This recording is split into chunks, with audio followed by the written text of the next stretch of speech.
அனைத்து நல்லுள்ளங்களுக்கும் வணக்கம். நான் உங்கள் ரவிக்குமார். இது இரண்டாவது தகவலாக எடுத்துக்கலாம், அவசர தகவலாகவும் எடுத்துக்கலாம், என் கண்ணே என்னாலே நம்ப முடியல அப்படின்னு கூட எடுத்துக்கலாம். ஏன்னா ஆர்கே சேனல் நான் ப்ரிப்பேர் பண்ண ரொம்ப பெரிய வீடியோ வந்தது. அதனால் கொஞ்சம் ஒரு டாப்பிக்கை மட்டும் பிரித்து, இப்போ லெபனானில் பெரிய ஒரு பிரச்சனை போயிட்டுருக்கு. ஈரானுடைய விமானத்தை பெய்ரூட்டில் தரையிறங்க விடல. ஹெஸ்புல்லா தரப்பில் இருந்து ஹெஸ்புல்லாவுக்கு ஆதரவாளர்கள் ஒரு பெரிய ஒரு போராட்டம்.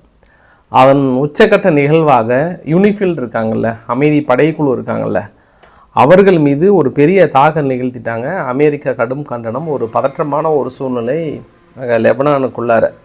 ஸோ அங்கே இருக்கக்கூடிய நிகழ்வுகள், கைதிகளை வெளியிடுறாங்க, பிணைய கைதிகளை வெளியிடுறாங்க. அமெரிக்கா தரப்பில் ஒரு இறுதிக்கட்ட எச்சரிக்கையுமே கொடுத்துருக்காங்க. அதை தாண்டி சுற்றி இருக்கக்கூடிய அரசியல் நிகழ்வுகள், அரபு நாடுகள் ஒரு ஆல்டர்னேட் சோர்ஸு கொடுத்துருக்காங்க. காசாவுக்குள்ளார் இப்படி பண்ணலாமே அப்படின்னு சொல்லியிருக்காங்க. ஸோ இந்த ஒருங்கிணைந்த தகவலில் முழுக்க இஸ்ரேல், காசா, லெபனான், சிரியா இந்த நிகழ்வுகளை மட்டும் பிரித்து ஒரு வீடியோ பதிவாக நம்ம பார்க்க போகிறோம். நம்ம வீடியோக்களை பார்க்கும்போது நீங்கள் நம்ம சேனல் சப்ஸ்கிரைப் பண்ணலாம், சப்ஸ்கிரைப் பண்ணிட்டு வாங்க. மறக்காம பெல் பட்டனை கிளிக் பண்ண ஆல் ஆப்ஷன்ஸ் கொடுங்க.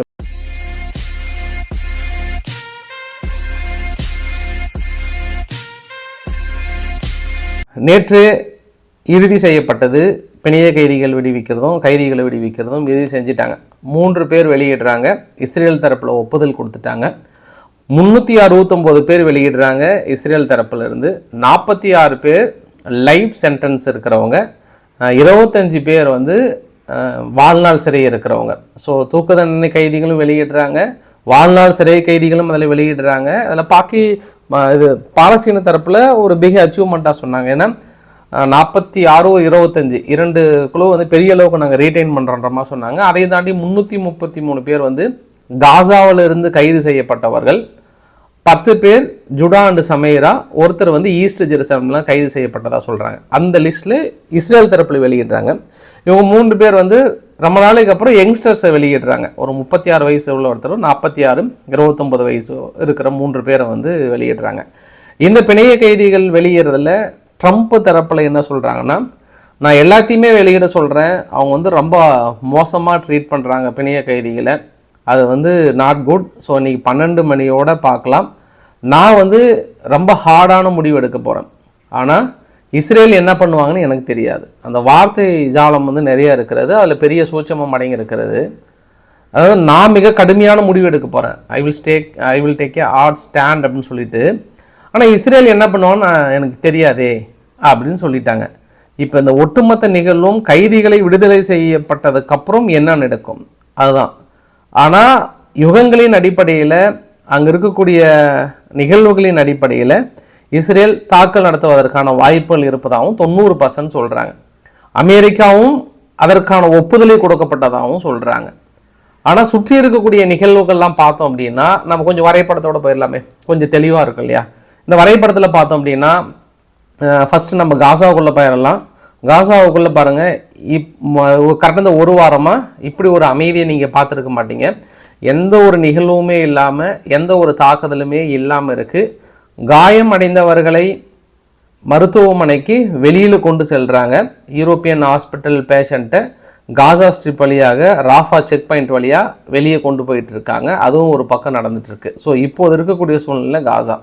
ஆனால் பாலஸ்தீனத்தில் பார்த்தோம் அப்படின்னா பெரிய அளவுக்கு தாக்குதல் நடைபெற்று கொண்டிருக்கிறது, கைதுகள் நடைபெற்று கொண்டிருக்கிறது, போராட்டம் ஒரு பக்கம், துப்பாக்கிச்சூடு ஒரு பக்கம் தெருக்கள் மீதியெல்லாம் இடித்து தரைமட்டமாக்கப்பட்டிருக்கிறது. ஸோ இஸ்ரேல் அந்த ஜெனின் பகுதியை முழுமையாகவும் டல்கரம் பகுதியும் தனது கட்டுப்பாட்டுக்குள்ளே கொண்டு வர ட்ரை பண்ணுறாங்க. அந்த இடத்துல ஃபுல்லாக நடக்குது. இப்போ நம்ம நேராக எங்கே போகிறோம்னா, சம்பவ இடத்துக்கு போகிறோம், லெபனான்கிட்ட. லெபனானில் நேற்று 14ஆம் தேதி நடத்தப்பட்ட தாக்குதல் மட்டும், குறிப்பாக சதன் லெபனான் பகுதியில் பாருங்களேன். இந்த ஒரு தாக்குதலை நம்ம எப்படி எடுத்துக்கலாம்னா, நம்ம யுத்த காலத்தில், அதாவது போர் நிறுத்தத்திற்கு முன்பு நடந்த தாக்குதலை விட மிக இது ஒரு நாள் நடத்தப்பட்ட தாக்குதல், நேற்று நடத்தப்பட்ட தாக்குதல் மட்டும் நான் சொல்கிறேன் நான். அப்போ போர் நிறுத்தம் இப்போ 18ஆம் தேதி வெளியேறணும்னு சொல்கிறாங்க இல்லையா? ஆனால் அதற்கு முன்பு இந்த ஒரு தாக்குதல். சரி, இன்னொரு ஏரோ மார்க் போட்டு பெய்ரூட் பக்கத்தில் போட்டிருக்கு இல்லையா? அந்த கை சிம்பிள் என்ன அப்படின்னா, அது பெரிய ஒரு போராட்டம். அந்த விமானம் தரையிறங்க அனுமதிக்கலை. இப்போ என்ன பிரச்சனை அந்த இடத்துல? லெபனான்ல இருந்து ஸ்டார்ட் பண்ணிடலாம். இப்போ நம்ம காசாவை பற்றி ஓரளவுக்கு விளக்கம் கொடுத்தாச்சு. இந்த பக்கம் பாலஸ்தீனத்துக்குள்ளேயும் கொடுத்தாச்சு. இப்போ நேராக நம்ம லெபனான் கிட்ட போயிடலாம். லெபனானில் என்ன பிரச்சனை அப்படின்னா, ஒரு விமானம் தெஹ்ரான்லேருந்து கிளம்புது. ஈரான்லேருந்து தெஹ்ரான்லேருந்து விமானம் பயணிகளை ஏற்றிட்டு வராங்க. பாதி வழியில் வரும்போதே இங்கே இஸ்ரேல் என்ன பண்ணுறாங்க, எச்சரிக்கை கொடுக்குறாங்க, தரையிறங்கக்கூடாது அப்படின்னு எச்சரிக்கை கொடுக்குறாங்க. அப்புறம் தரையிறங்க முடியல, திருப்பி போனதாக சொல்கிறாங்களே, திருப்பி போயிடுச்சு. அதுக்கப்புறம் அங்கே டேக்கப்பே ஆக வேண்டான்னு சொல்லிட்டாங்க. நீங்கள் அதையும் மீறி நீங்கள் எடுத்தீங்க அப்படின்னா நாங்கள் சுற்றுவோன்ற மாதிரி யார் தரப்பில் கொடுக்கப்படுறது, இஸ்ரேல் தரப்பில் எச்சரிக்கை கொடுக்குறாங்க. அதனால் லெபனானில் இருக்கக்கூடிய பெய்ரூட் என்ன பண்ணிட்டாங்க, வேண்டாம், இங்கே ஈரானுடைய விமானம் தரையிறங்க வேண்டாம்னு ஒரு இது ஒரு நாளைக்கு முன்பே நடந்தது. வெள்ளிக்கிழமையே நடந்தது இந்த நிகழ்வு. வெள்ளிக்கிழமை அதிகாலையிலே இந்த நிகழ்வு நடந்துருச்சு. ஆரம்ப கட்டத்தில் ஈரானுக்கு ஆதரவாளர்கள் அங்கே இருக்கக்கூடிய பெய்ரூட் விமான நிலையத்துக்கு வெளியே போராட்டம் பண்ணாங்க. சரி, அதுக்கு முன்னே இன்னொரு மிக முக்கியமான விஷயம், எதற்காக தடுத்தாங்கன்றதான் ரொம்ப முக்கியம். இஸ்ரேல் என்ன குற்றச்சாட்டு சொல்கிறாங்கன்னா, ஹெஸ்புல்லாவுக்கு தேவையான ஆயுதங்களை இப்போ விமான நிலையத்தில், அதாவது விமானம் மூலியமாக தான், பயணிகள் விமானத்தில் தான் கொண்டு வந்து கொடுக்குறாங்க அப்படின்ற ஒரு குற்றச்சாட்டை சொல்கிறாங்க இஸ்ரேல் தரப்பில். ஏன்னா சமீப காலமாக அந்த எல்லை பகுதி எஸ்டிஎஸ் என்ன பண்ணுறாங்க, ஹெஸ்புல்லானுடைய முக்கிய எல்லை பகுதியில் தாக்குதல் நடத்தி அந்த முழுமையாக தனது கட்டுப்பாட்டுக்குள்ள அவங்க வைத்திருக்காங்க. அதனால் ஹெஸ்புல்லாவுக்கு தேவையான ஆயுதங்களை கொண்டு செல்ல முடியாமல் தவிர்க்கிற இந்த சூழ்நிலையில் ஈரான் விமானங்களை, பயணிகளின் விமானங்களை பயன்படுத்தி ஆயுதங்களை இங்கே இறக்கி ஹெஸ்புல்லாவுக்கு கொடுக்குறாங்க அப்படின்ற ஒரு குற்றச்சாட்டு. சரி, இந்த குற்றச்சாட்டை ஈரான் அடிப்படை ஆதாரமற்ற ஒரு குற்றச்சாட்டை நாங்கள் மறுக்கிறோம் அப்படின்னு சொல்கிறாங்க. ஆனால் பெய்ரூட்டில் என்ன சொல்லிட்டாங்கன்னா, இருக்கிற ஒரே விமான நிலையம் தான், அவங்க வேண்டான்னு சொல்கிறாங்க. அதையும் மீறி ஏதாவது சம்பவம் ஆச்சு அப்படின்னா நாங்கள் பொறுப்பேற்றுக்க முடியாது, பிரச்சனையை பேசி தீர்க்கிற வரைக்கும் நீங்கள் அங்கேயே இருங்கன்றாங்க. லெபனானை சார்ந்த மக்கள் அங்கே ஈரானில் அப்படியே இப்போ வர முடியாமல் தவிர்க்கிறப்பதான் இப்போதைய செய்தி. சரி, இப்போ நம்ம சம்பவத்துக்கு போகலாம். இந்த வீடியோ பதிவு நீங்கள் பார்க்குறீங்களே, இந்த வீடியோ பதிவு எல்லாமே அங்கே ப்ரோ ஈரானுக்கு ஆதரவாளர்னு சொன்னது. அதுக்கப்புறம் என்ன ஆச்சுன்னா அது ஹெஸ்புல்லா போராட்டமாக மாறிடுச்சு. ஏன்னா போராட்டக்காரர்கள் அத்தனை பேரும் ஹெஸ்புல்லா கொடிகளை ஏந்தி தான் போராட்டம் செய்திருக்கிறார்கள். அப்போ நேற்று காலையிலிருந்து மதியம் வரைக்குமே பெய்ரூட்டுக்கு வெளியில் அரசாங்கத்துக்கு எதிராக இஸ்ரேலுக்கு ஆதரவாக நீங்கள் முடிவெடுக்கிறீங்க, யாரை கேட்டு நீங்கள் ஈரானுடைய விமானத்தை தரையிறங்கக்கூடாதுன்னு சொல்கிறீங்க அப்படின்னு ஒரு பெரிய போராட்டத்தை நிகழ்த்துறாங்க. அது கொஞ்சம் போக போக நிலைமை கைமீறி போயிடுச்சு. அப்புறம் ஒரு கட்டத்தில் என்ன பண்ணுறாங்க, யூனிஃபில் அமைதி படைக்குழுனுடைய வாகன அணியோகமாக ஒரு 7 வாகனம் வந்திருக்குங்க. அந்த வாகனத்தில் முதன்மையான வாகனத்தை அடிக்கிறாங்க. அடித்து நோக்கினதில் அதில் 4-5 பேர் படுகாயம் அடைந்ததாக சொல்கிறாங்க. படுகாயம் அடைந்ததில் இப்போ மருத்துவமனையில் கொண்டு செல்கிறாங்க. இப்போ தான் அங்கே இராணுவம் வருது. அதுக்கு முன்னாடி இடையில் அப்பப்போ இராணுவம் கட்டுப்பாட்டுக்குள்ளே கொண்டு வந்தது, லெபனானுடைய கட்டுப்பாட்டுக்குள்ளே கொண்டு வந்தது. ஃபைனலாக அங்கே இருக்கக்கூடிய போராட்டக்காரர்கள்லாம் அடித்து துரத்தி தனது கட்டுப்பாட்டுக்குள்ளே கொண்டு வந்தால் சொல்கிறாங்க. லெபனான் மறுபடியும் என்ன சொல்கிறாங்கன்னா, 18ஆம் தேதி வரைக்கும் பொறுமையாக இருங்க, 18ஆம் தேதி வரைக்கும் விமானங்கள் பெய்ரூட்டில் தரையிறங்க அனுமதி இல்லைன்றாங்க. இப்போ ஹெஸ்புல்லாவுக்கெல்லாம் என்ன ஒரு சந்தேகம் வந்துருச்சு, ஏன் இந்த போராட்டத்தை மிகப்பெரிய அளவுக்கு தீவிரப்படுத்துகிறாங்க அப்படின்னாங்கன்னா, அப்படியே கொசுவர்த்தி சூழல் எடுத்து நம்ம சுத்தம் அப்படின்னா, ஒரு 4 நாட்களுக்கு முன்பு லெபனானுடைய பிரசிடென்ட் அவர்களை அங்கே அமெரிக்கானுடைய துணை தூதருடைய செய்தி தொடர்பாளர் சந்திக்கும் போது, நீங்கள் ஹெஸ்புல்லாவை முழுமையாக இல்லாத ஒரு தேசமாக உருவாக்க வேண்டும், அவர்களுக்கு எதிரான நடவடிக்கைகள் எடுக்க வேண்டும், அதை அவங்க இல்லாமல் இருக்கிறத உறுதி பண்ணால் மட்டும்தான் உங்களுக்கான உதவிகள் செய்யப்படும்னாங்க. ஆனால் அதையும் தாண்டி அமைச்சரவையில் ஒரு சில பொறுப்புகள் லெபனான் தரப்பில் கொடுத்துருந்தாங்க. அமைச்சரவையில் பொறுப்புகள் கொடுக்கப்பட்டிருந்தா கூட இப்போ நடக்கிற நிகழ்வுகள் எல்லாமே இஸ்ரேல் சொல்கிறாங்கன்றதுக்காக நீங்கள் ஈரானுடைய விமானத்தை தடுக்கிறீங்க அப்படின்னா இப்போ ஹெஸ்புல்லாவுக்கு பெரிய சந்தேகத்தையும் இது கிளப்பியிருக்கிறது. அதனால் அங்கே பெரிய ஒரு போராட்டம். இப்போ என்ன சம்பவம்னா, இவங்க தாக்கல் நடத்தப்பட்டது யூனிஃபில், அதாவது அமைதி படைக்குழு மீது தாக்கல் நடத்தியிருக்காங்க. அமெரிக்கா தனது கடுமையான கண்டனத்தை தெரிவித்திருக்கிறாங்க. ஏற்கனவே அமெரிக்கா என்ன சொல்கிறாங்கன்னா, நாங்கள் ஐநா மூலயமா கூட எந்த உதவியும் நாங்கள் செய்யலை, யுஎன்ஆர்டபிள்யூவில் கூட எந்த உதவியும் செய்யலை, நீங்கள் உறுதிப்படுத்தணும் அப்படின்னு சொல்கிறாங்க. இப்போ யூனிஃபில் மீது தாக்கல் நடத்தப்பட்டதுக்கு இன்னும் கன்ஃபார்ம் பண்ணுறாங்க. இதுக்கப்புறம் உதவிகள் கொஞ்சம் நிறுத்துறதை நாங்கள் கன்ஃபார்ம் பண்ணுறோன்றாங்க. இப்போ அமைச்சரவை கூட்டத்தை அவசரமாக லெபனானில் கூட்டியிருக்காங்க. இதற்கான விளைவுகள் என்னன்றாங்க. சரி, இவங்க நினைக்கிற மாதிரி 18ஆம் தேதி இஸ்ரேல் வெளியேறிடுவாங்களா அப்படின்னாங்கன்னா, அதுக்கு தான் உங்களுக்கு வரைபடத்தில் நான் காட்டியிருந்தேன். இஸ்ரேல் வெளியேறதுக்கு வாய்ப்புகள் இல்லை. ஏன்னா அங்கே ஃபுல்லாக அடுத்தடுத்த தாக்குதல் போயிட்டே இருக்குது. அடுத்தடுத்து உள்ளே முன்னேறுறாங்க, பெரிய தாக்குதலை கையில் எடுக்கிறாங்க. அப்போ அமெரிக்கா ஒரு இறுதி வார்த்தை ஒன்று சொல்லிட்டு போனாங்க. நீங்கள் அந்த குறிப்பிட்ட சதன் லெபனான் பகுதியில் ஹெஸ்புல்லா இல்லாத நிலைகளை உருவாக்கினீர்கள் என்றால் பிப்ரவரி 18ஆம் தேதி நாங்கள் வெளியேற்ற தயாராக இருக்கிறோம். நாங்கள் இப்போ இஸ்ரேல் என்ன சொல்கிறாங்கன்னா, தொடர்ந்து இருந்துகிட்டே தான் இருக்கிறாங்க, அதனால் தாக்கல் நடத்துகிறோன்றாங்க. இப்போ இந்த தாக்கல் உறுதிப்படுத்தும் போது இவங்க வெளியேற மாதிரி தெரியல. இனி ஈரானுக்கான நெருக்கடி பெய்ரூட்டில் இறங்காத மாதிரி இஸ்ரேல் அனௌன்ஸ் பண்ணுறதுனால அடுத்தடுத்த ஒரு பெரிய பிரச்சனை அங்கே போயிட்டு தான் இருக்குது. இது இல்லாமல் இன்னொரு பெரிய ஒரு இஷ்யூ என்ன அப்படின்னா, கடந்த 2 நாட்களாக வாஷிங்டன் போஸ்ட்டும் சரி, இல்லை இன்னும் ஒரு சில அமெரிக்க ஊடகங்கள் ரொம்ப உறுதியாக அறுதிட்டு சொல்கிறாங்க. நீங்கள் பக்கத்தில் இருந்தீங்கன்னா உங்கள் தலைமையில சத்தியம் பண்ணிவிடுவாங்க. அந்த அளவுக்கு சொல்கிறாங்க, ஈரான் மீது தாக்குதல் நடத்துவதற்கு பலே திட்டங்களை தீட்டி கொண்டிருக்கிறது. அதாவது இஸ்ரேல் மூலயமாக அமெரிக்காவின் உதவியோடு தாக்கல் நடத்துகிறாங்கன்றாங்க. நேற்று அவசரமாக IAEA நியூக்ளியர் ப்ரோக்ராமுடைய தலைவர் என்ன சொல்லியிருக்கிறாருன்னா, கூடிய விரைவில் நம்ம இன்டர்ஃபை பண்ணணும், 250 கிலோகிராமுக்கு மேலே ரீச் பண்ணிட்டாங்க, என்ரீச் பண்ண யுரேனியத்தை ரீச் பண்ணிட்டாங்க, இன்னும் ஓரிரு வாரங்களில் அனௌன்ஸ் பண்ண போகிறாங்க. இதை நம்ம தடுக்கலை அப்படின்னா பெரிய விளைவுகளை சந்திக்க நேரிடும், உடனடியாக தலையிட வேண்டும். அமெரிக்கா ஏன் இன்னும் மௌனம் காக்கிறது அப்படின்னு யார் சொல்கிறது? IAEA தலைவர் சொல்கிறாங்க. அப்போ IAEA புஷிங், அந்த ஒரு உந்துதல் இருக்கு இல்லையா, அந்த உந்துதலையும் வாஷிங்டன் போஸ்டோட பத்திரிகையோட செய்திகளையும் இன்னைக்கு அறுதிட்டு சொல்கிறாங்க. கண்டிப்பாக அங்கே இருக்கக்கூடிய அணு உலைகள் மீதோ மற்ற இடத்த நிலைகள் மீதோ தாக்குதல் நிகழ்த்துவதற்கான வாய்ப்புகள் இருக்கிறது அப்படின்ற மாதிரி தான் சொல்லியிருக்காங்க. அந்த ஒரு பதற்றம். ஸோ அதில் பின்வாங்க போகிறதில்ல, அவங்க எய்ம் பண்ணுறாங்க.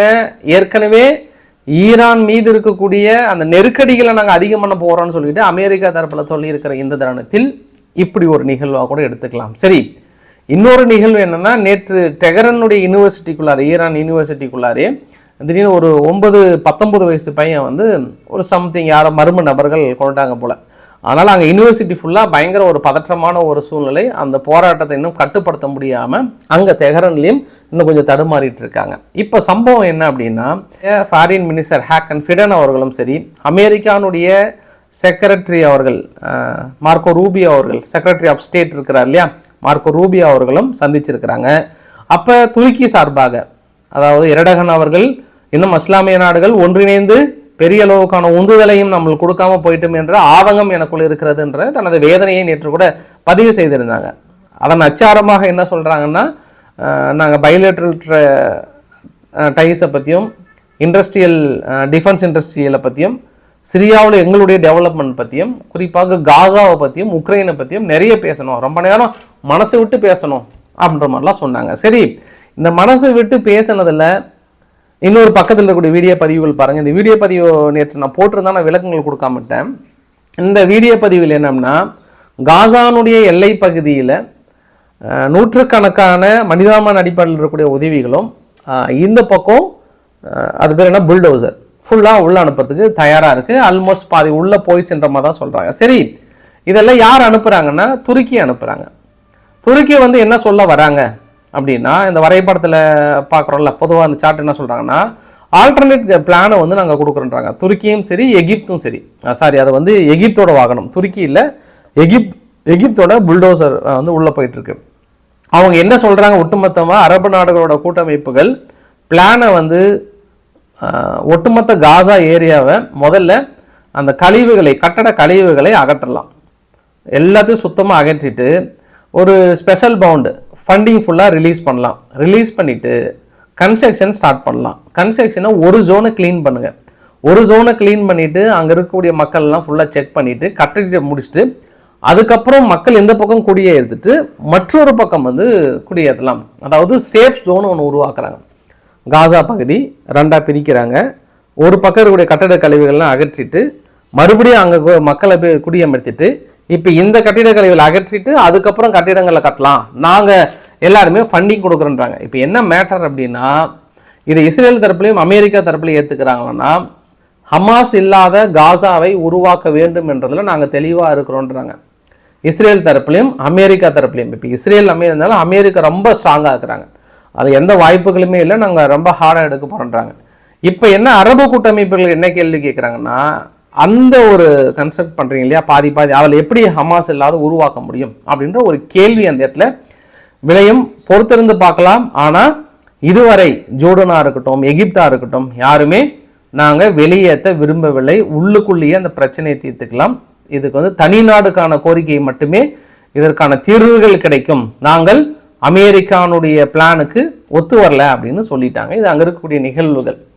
ஒரு படி சிரியா என்ன பண்ணிட்டாங்க, சிரியானுடைய நிகழ்வுகள் நம்ம பார்க்கணும் அப்படின்னா, ஒரு நாள் 2 நாளுக்கு முன்பு புடின் அவர்கள் அல் சஹாரா அவர்கள்கிட்ட, யார் சிரியானுடைய பிரசிடென்ட் அல் சஹாரா அவர்கள்கிட்ட பேசியிருக்கிறார். ஃபோன் பண்ணி பேசி எல்லாம் முடிச்சுட்டு, நாங்கள் இங்கே ரஷ்யானுடைய மிலிட்ரி ப்ரெசன்ஸை நாங்கள் அக்செப்ட் பண்ணுறன்ற மாதிரி தான் கேள்விப்பட்டேன் நான். அதன் விளைவாக 10 மில்லியனுக்கு மேலே சொல்கிறாங்க லோடாக ஃபுல்லாக பணத்தை கொண்டு வந்து டமாஸ்கஸில் இறக்கியிருக்காங்களாம். ஏன்னா சிரியாவுக்கு ஆசாத் அரசாங்கம் இருக்கும்போது பணத்தை அச்சிட்டு கொடுத்தது அங்கே ரஷ்யா தான்.